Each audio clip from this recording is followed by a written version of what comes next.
Welcome to Strength Coach TV. I'm Anthony Renna. This is the show where we go into some of the country's best fitness facilities, give you a tour, and then we sit down with the owners and talk a little shop. So today I'm heading up to Somerville, Massachusetts, right outside of Boston, to Achieve Fitness Boston, and that is with Jason and Lauren Pak. This is a couple that is doing some amazing things really in a short amount of time. It's amazing what they've done to build their business in a short amount of time. They actually went to some business coaching before they even opened up. So before they opened up their facility, they started getting coaching on having a facility, which is amazing. Everybody else does it the other way around, but they've set up an amazing culture there. They do some great things on social media. They have a great video blog that they have out. So I love what they're doing. I love everything that they stand for. So I wanted to go up to Somerville, and really I'm going to see their dog Diesel, but we're going to go up and go get a tour and visit with Jason and Lauren Pak at Achieve Fitness Boston. Hey everybody, welcome to Strength Coach TV. I'm Anthony Renna. I am in Somerville, Massachusetts with Lauren Pak and Jason Pak at Achieve Fitness. We got Diesel Pak inside hanging over the chair. My man, that's why I came here. Guys, let's start out with the basics. Yep. Square footage. So it is 6,000 square feet. We have about 5,000 square feet in this main area and about 1,000 in the back area that you'll see later. Okay, cool. What about, now was it always 6,000? Did you expand or? It was always 6,000 actually. Took a go big or go home type of approach. Yeah, started off big, yeah. Yeah, it's interesting because we've been talking to a few people about that and kind of deciding whether, and even some warehouse facilities, like should I get the 10,000 or the 6,000? So it's interesting. Yeah, it's worked out for us. So yeah. Number of staff, how many? We have 10 employees right now. Yeah. So we have us, 4 coaches, 3 part-time front desk smoothie bar people, and then 1 operations manager. Yeah. Okay. Yeah. Cool. No like cleaning crew during the day, like just kind of on busy days or anything like that. Nobody here. No, a cleaning crew comes in once a week, Yep. just at night, off hours, but they're just independently. And then our coaches are all in charge of cleaning like on their shift, on their floor hours. So great. Yeah. Let me ask about membership demographic first. Like, who's coming in here? Yeah, so you want to go? No, good. Okay. So probably our main bread and butter is about the 25 to 35 sort of age range, but it kind of runs the gamut, I guess. Yeah. So everywhere from high schoolers to my parents train here to people older than my parents. So big range, but generally general population, young professionals, kind of where we're at. But then again, we also work with some athletes as well. So we have some of the Boston Renegades, which are the women's semi-pro tackle football league. We have like five of the Renegades here. Shout out to the Renegades. We have some like really intense marathoners, triathletes, ultimate frisbee national champions. So we've got some athletes as well. But even still, I would say generally our population is just your weekend warrior, general population. Do the Renegades know about your flag football prowess? They do. I've been potentially recruited. We'll see. You even got injured playing flag football. I did. I broke my hand last year. I know. Still worked out. You still worked out during all that. I remember. Well, you got to roll with the punches, right? There you go. Case in point. But membership types now. So are we doing semi-private or group training or one-on-one? What do you got? Okay, so we have 2 different types of memberships. And our first one is called our Essentials membership, and that's basically, it's a little bit more bare bones. It's just our group classes.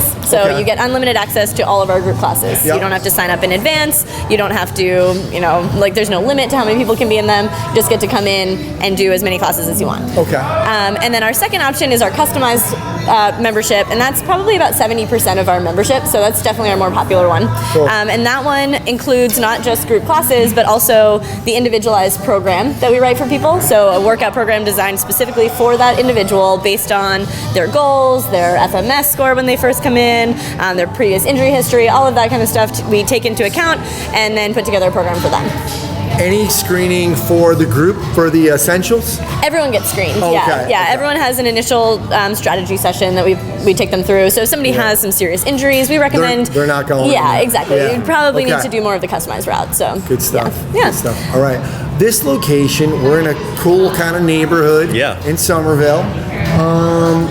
one problem I experienced at Strong First when I came here to do my kettlebell certification. A little bit of parking issue. I think I was in the Kmart or whatever you got over there. I got a Target next door. Target. And they were chasing us out. So how has that played into the picking the facility and then moving forward with your customers? Yeah, I think we're definitely a little bit. Potentially, that could have been a situation, but I think people recognize that we are in a city surrounding, so parking is going to be limited. So, what we think is if your service or your product is good enough, people are going to come and seek you out no matter what and find a way. And then beyond that, public transportation and people riding their bicycles, like there's just so many different ways that people can get here. It's so accessible beyond just a regular vehicle that it hasn't really been an issue for us. Another interesting point is we tend to kind of group business concepts into one big bucket, and this is a special situation. This is a city; it's different. It's a huge biking culture with all of the bike lanes here are phenomenal. So there's other things that you can't just take in. Oh, there's no parking there. Let's go away. And that's what we kind of came down to. Like, if we lived in the suburbs, that would be a make or break situation. But here, especially biking. I mean, we have a bike rack in the back that people. I mean, we always have like 6 or 7 bikes in here at a time, where people are always coming in other transportation ways. So good stuff. All right, well, let's go. Let's take a tour. We got some of the essentials. Over there. And some customized people over here. Customized people here. So we're going to take a tour from get the customer experience. And all right, cool. All right, so when people first come in, they come in through the hallway and put their stuff in these cubbies. So they just drop anything off that they want to. And they come on through here and they get greeted by our lovely front desk staff. Welcome to a treat. Thank you, Meg. This wasn't here when I first came. That's true. How long has this been here? Since last July, right? Yeah. So about 6 or 7, no, like 8 months. Yeah. Cool. And I forgot to ask, how long you guys been open? We're open. We've opened since fall of 2012, right? Yeah. So I think we unofficially opened in November of 2012, and it was sort of like a soft opening with just our existing clients. We did that for a couple months, and then in January of 2013 we had our grand opening where we actually opened up to the public. Very cool. A lot of guts to have a soft opening. Tell me a little bit about that, because everybody's kind of rushes into things in the restaurant business. Every restaurant has a soft opening. Where did you guys kind of come up with that idea, and where was that from, and how did it go? I think it first came up from Alan and Rachel over at Results Fitness. I think they recommended. Well, they recommended to negotiate in our lease like a couple of months of free rent. So we used that time to do a soft opening essentially. So we did our build out really fast, or as fast as we could, and then use that time to actually start training people that we already knew were going to come with us and be members, and just get our systems tested out and make sure that everything really was going to run the way we hoped that it would. Just tighten things up, working out the kinks and all that. So it was definitely valuable. All right. So where are we going first when we come into Achieve? So first place, well, if you need to change, we have some bathrooms. So we have 2 restrooms that are also changing rooms and showers. There's just 1 shower in each one. Okay. Any issues with that? Because you guys have some classes in the morning. A lot of people might want to, again, with the kind of demographic that you have, people are on their way to work. Has there been any issues with kind of logistics of that? Not really. I mean, it's been, people I think are really respectful of each other's time. So there's always, people will ask is anybody waiting for the shower, so they know that they can either take their time or they need to go a little bit quicker. So in general, everybody's really respectful of each other and try to move things along. It hasn't been an issue. We have run into issues, One concern I had when I was opening my facility, my landlord actually asked me if I wanted one. He was going to build it in, I didn't want it. Mostly for the cleaning purposes. How do you guys handle that? And is it just like a group effort, or has it been a problem at all? No, it hasn't been a problem. Once a week, a cleaning crew comes in every Wednesday night. They do a really thorough cleaning of the whole place, including the bathrooms and the showers.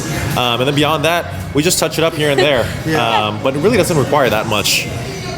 There's not that much foot traffic. It's not like a corporate gym where there's hundreds and hundreds of people coming in daily. The bathrooms only getting used 4 or 5 times a day. So Good stuff. All right, well, you have two types of members, and they're going to experience different things in here. Talk to us about the flow of each member. Okay, cool. Yeah, so the Essentials members, well, actually, all of the members will come here first, and just in this general corner of the turf, we have our foam roller rack here. And we recommend that they grab a foam roller and start rolling out for 10 to 15 minutes. So whether it's before 10 to 15 minutes before a class or before a session, everyone spends that time over here. If it's really busy, we have a little extra space in the back that we'll show you. So that's step one. And then step two, if you're an Essentials member, is basically just to go over to class. So there's a class going on, small class going on right now. And this is pretty much where you live as an Essentials member, is this kind of half of the gym. The classes, like this whole strip of turf. The classes take place all over there, and yeah, so that's pretty much the Essentials experience. The customized experience is a little bit more expansive. Expansive, yeah, that's a good word. Where are we going after foam roll if I'm customized? Okay, so we'll head over here. So everybody who's a customized member, like I was saying earlier, has a program that we have written for them and that they're going to go through. So it's basically, we've already provided an exact workout for them to do that day, so they don't have to think about it. They just come and grab it. So they'll come in here, and there's Dan. Dan's in class, and I'm going to grab his. I'm gonna grab your program. We're gonna look at Dan's program. So basically, he just will grab this, go over there, and start. He can start on his warm up. If he's doing his own workout, then he'll just go through the whole thing on his own. If he's in a coaching session, his coach will be over to start getting him going on his warm up. Okay, question: they can do their own workout? Yes. They can come here on their own without coaching? Yes. Oh wow. Yeah. So is that any time or? Yep, anytime. So the customized membership has a session built in every single week with a coach. It's in a semi-private setting. So the coach does one coach to 3 people, but they're all doing their own program. And then any other time during the week, they can either come in and do class, or they can come in on their own and do the program that we've written for them and that we've taken them through already. But there's always a coach readily available to, for spots or for form checks, things like that. Yeah. Is that coach working with somebody, or is it somebody you specifically put on the floor for people? They might be working with someone, but there's just always someone available if you have a quick question. Yeah, like that. Yeah. So obviously the next step is to go into this area, which we haven't seen yet. Yep. I'm noticing, love it, a lot of barbells, a lot of big weights here. You got the Olympic. I know you had an Olympic weightlifting certification recently. Yep. You guys did your Strong First certification here. Obviously, we know where your programming design is going. So tell us a little bit about that decision, because sometimes it can be these can be intimidating. So, and your demographic, general population, might get a little intimidated by that. So, tell us about that decision.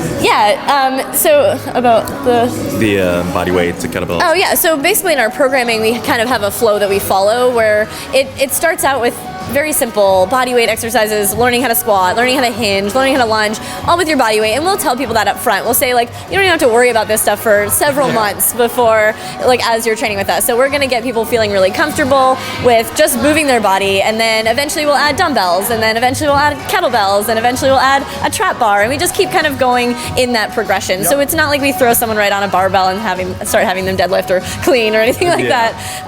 It's a very slow progression, and we explain that up front so people know they don't need to be intimidated by this kind of stuff, but they can be inspired if they see somebody who looks like them, or who's kind of in their similar demographic, who's doing something that looks really cool. All right. Keep moving. Cool. So you want to explain maybe why we chose the amount of equipment? Yeah, so what you'll notice is that most of our stuff is in kind of 3s. So we have 3 benches. Well, we've grown since then. 3 benches, but 3 squat racks. All these things basically set up because we're in a 3-to-1 setting. So we want to have enough equipment so we don't run into any sort of blockages in terms of we don't have enough squat racks, things like that. So we're always trying to manage flow and organize flow so everything runs smoothly and seamlessly. Yeah. As you've grown, any problems with wish we had 4? Because we always want more. Yeah, of course. And we could make that the first solution, but what we've kind of talked about with our coaches is communication is really huge. So, and also our environment is set up that everybody is friendly with each other, everybody talks to each other. So sharing is caring. We encourage our coaches to say oh, hey, I'm going to need this squat rack. Do you have somebody who's using a similar weight? Maybe we can share. Then set people up to share. Then they actually get some conversation going. They meet each other. Kind of actually enhances encourages the community to have a little bit less equipment and kind of force people to share and get to know each other. Yeah, and during prime times, we always communicate with our coaches, hey, who do you have? Are you going to be using this squat rack? Just communication is key, and just making sure the overall flow is smooth. Absolutely. Yeah, so you can work with what you got. I mean, we have not added that much equipment since we opened, really. We've just been able to modify the way we kind of go through the sessions, go through the programs, And you have the secret little room over there, too. We do. Follow me. Bonus. For a little extra space. Is there a secret knock that you need? Yeah.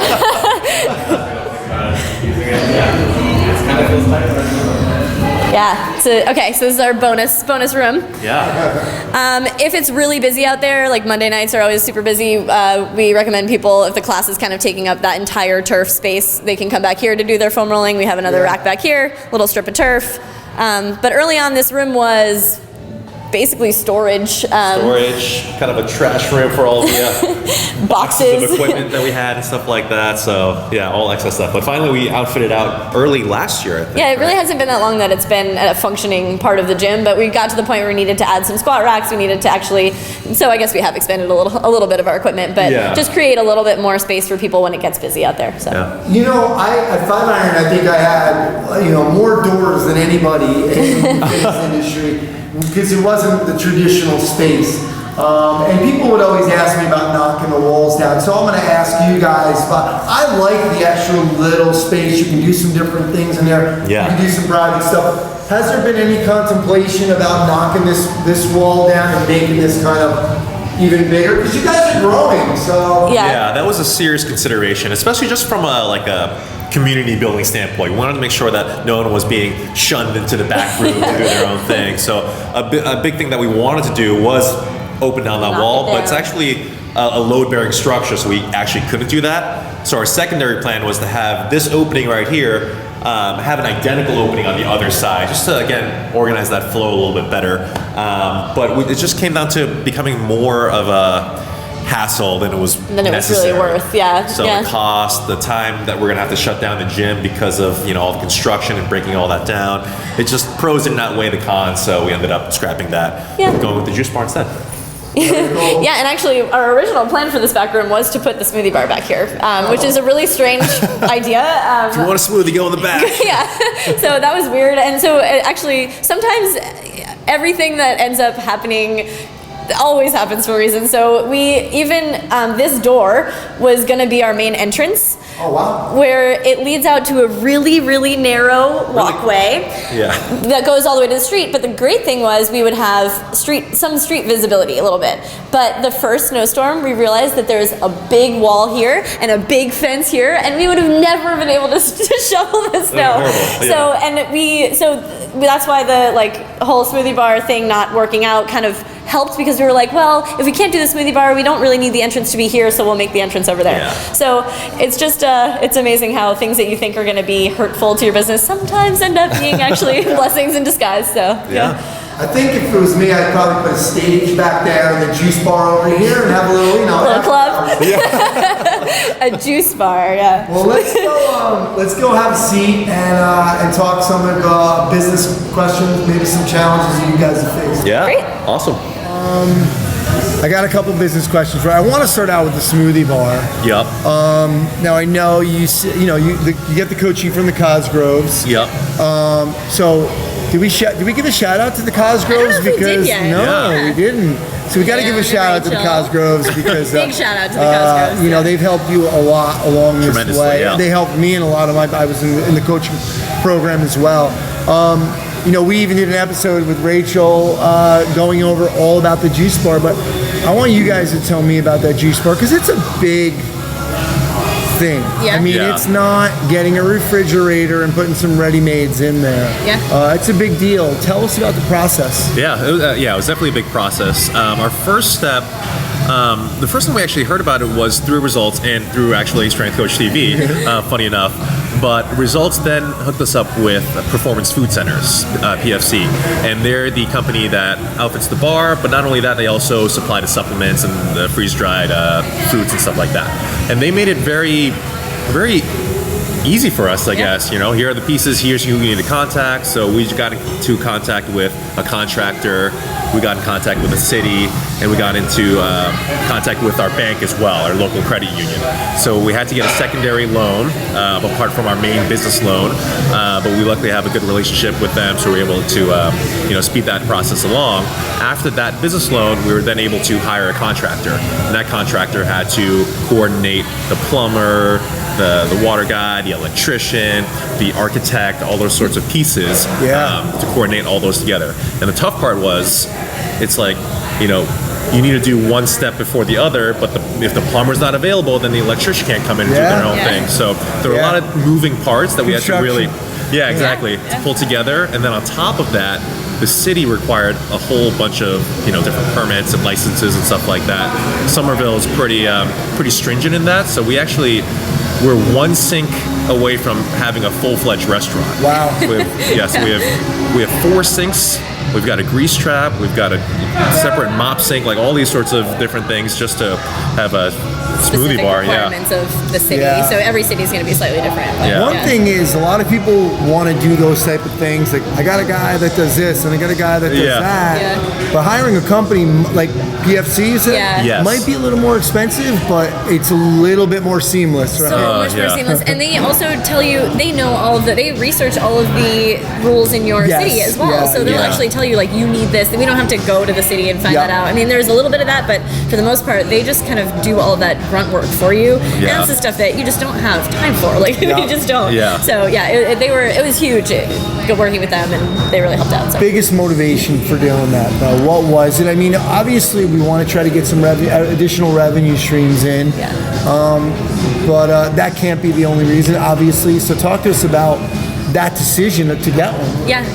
Definitely was not the only reason, or even the reason at all. So really, our decision was based around all of our decisions that we make.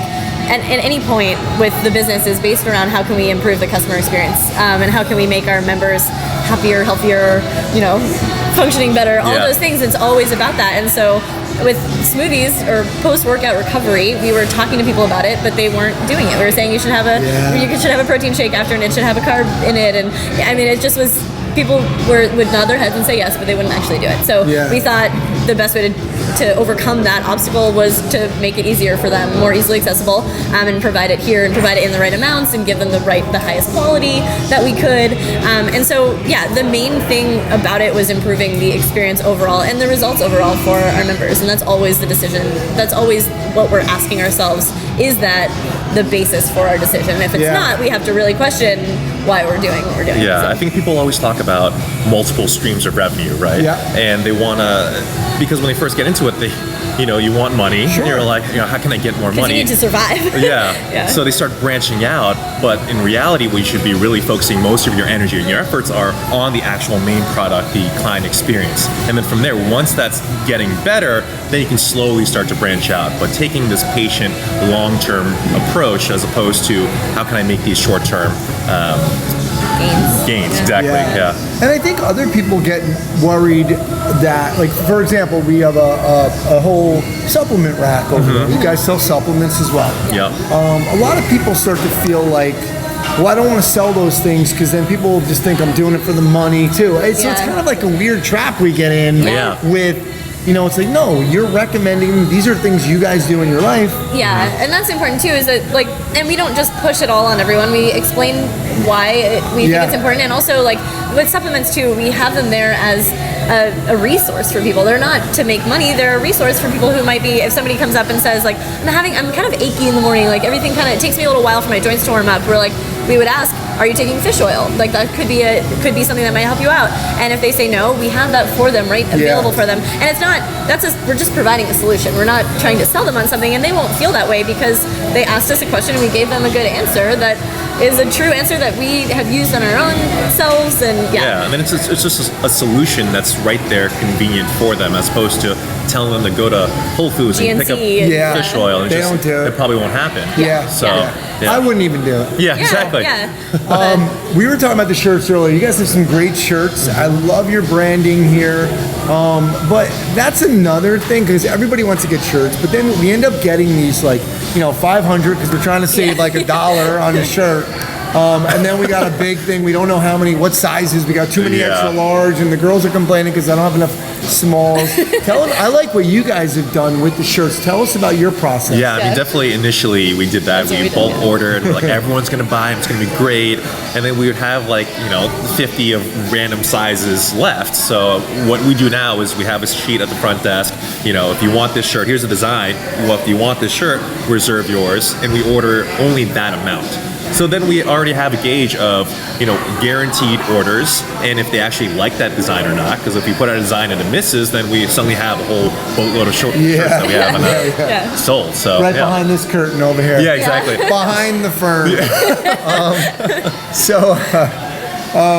Let's go into a challenge that you guys have had. No, I was saying to you before we were filming.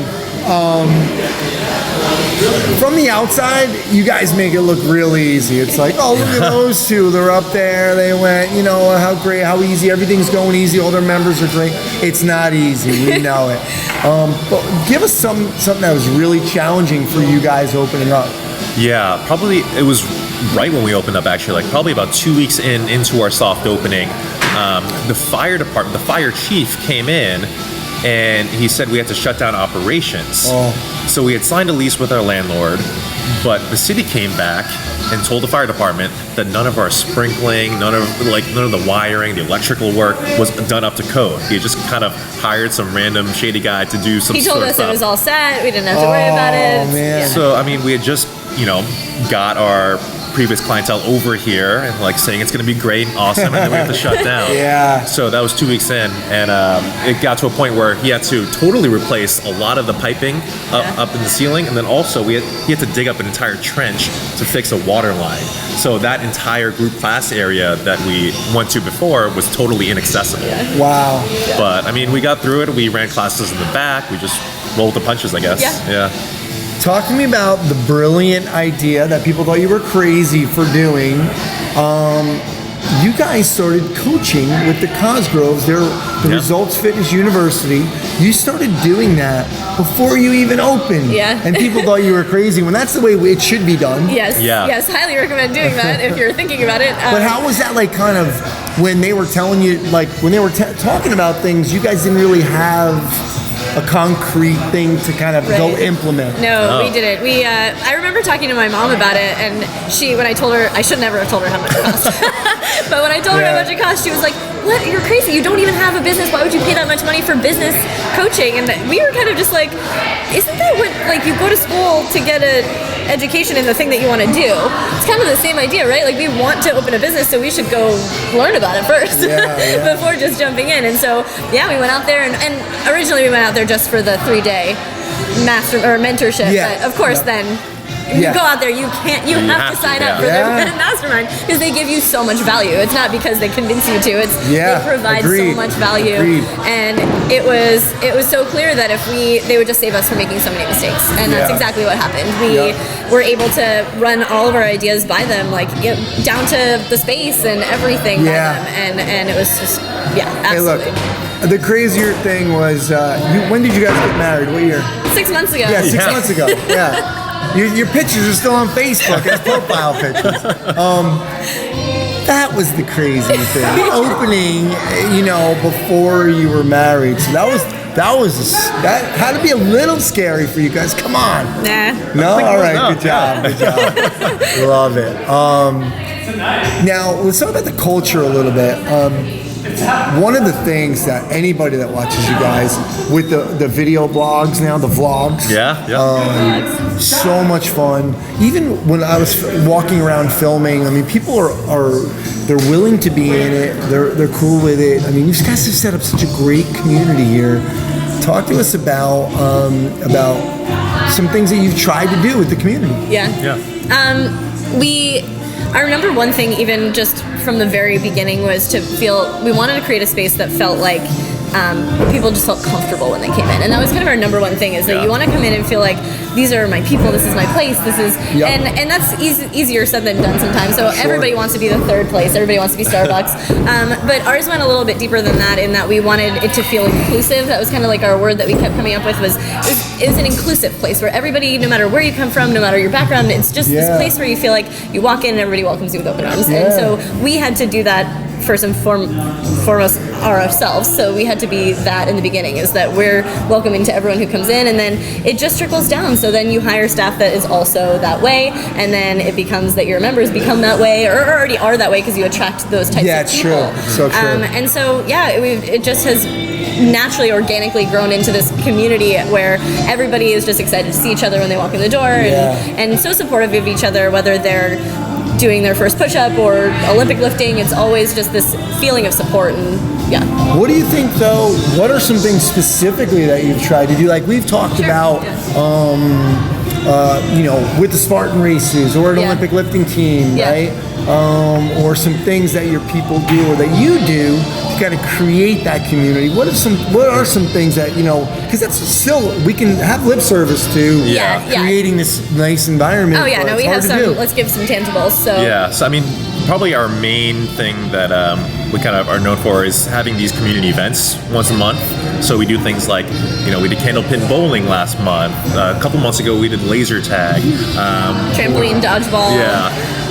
Paint night, potlucks, just any chance every month to get the team together in a non-gym type of setting and have people just relate to each other. And it's just, you talk about this all the time. It's when you're guarding a laser tag base with someone else back to back, like you create this bond, and suddenly you want to get to the gym, see that person, high five them. It just becomes such an awesome experience. Yeah, I mean, it really, like, the social events are fun in themselves, but the idea behind them is that you meet somebody who is going to be at the gym maybe at the same time as you, and then you walk in, you see that person, you're like, oh hey, nice job guarding that laser, and like you just create these conversations that they wouldn't be there otherwise, because you wouldn't have had that shared experience together. And then it's all just these little things in terms of, when a new member comes in and takes their first class, we have everyone cheer for them. They clap at the end. Finish every class with a high five train. When we have our semi-private groups, we always make sure to find some sort of commonality. Hey, you two both golf. Hey, you two just had a baby. Like, having some sort of common ground and connecting the groups together. So it's just a part of every single factor and decision that we do, and it's always top of mind. We have a recognition jar, which is just a little glass jar that with little pieces of paper, and it has rules, or like a description of what it means, which is basically write an anonymous letter to somebody that says like that you recognize them, that they did something cool in the gym. So it could be like, some of them are like, great job Emily on your first push-up, and then some of them are like, thanks Ned for encouraging me to go for something, and so they just start recognizing each other. In our monthly newsletter, we just do a highlight of all of the new recognitions. Nice. So it just creates this feeling of like, wow, everybody's here for each other. Like everybody's here with the same goals and aspirations, and they might look different, but we're all sort of trying to become just happier, healthier people. Absolutely. I mean, just kind of watching all of this stuff on your social media and seeing how what a great community you have, and seeing the vlogs and seeing your people in there, really cool. You guys are, it's an inspiration to be what you've done in such a short amount of time. And it's great to watch you, like the way you guys have grown. So thanks so much for coming on and sharing with everybody what you guys have been through, because obviously people can learn from it. You learned from the one, and now you're sharing it back. Exactly. Right? Well, thanks for coming on, guys. Thank you, Anthony. Thank you. All right.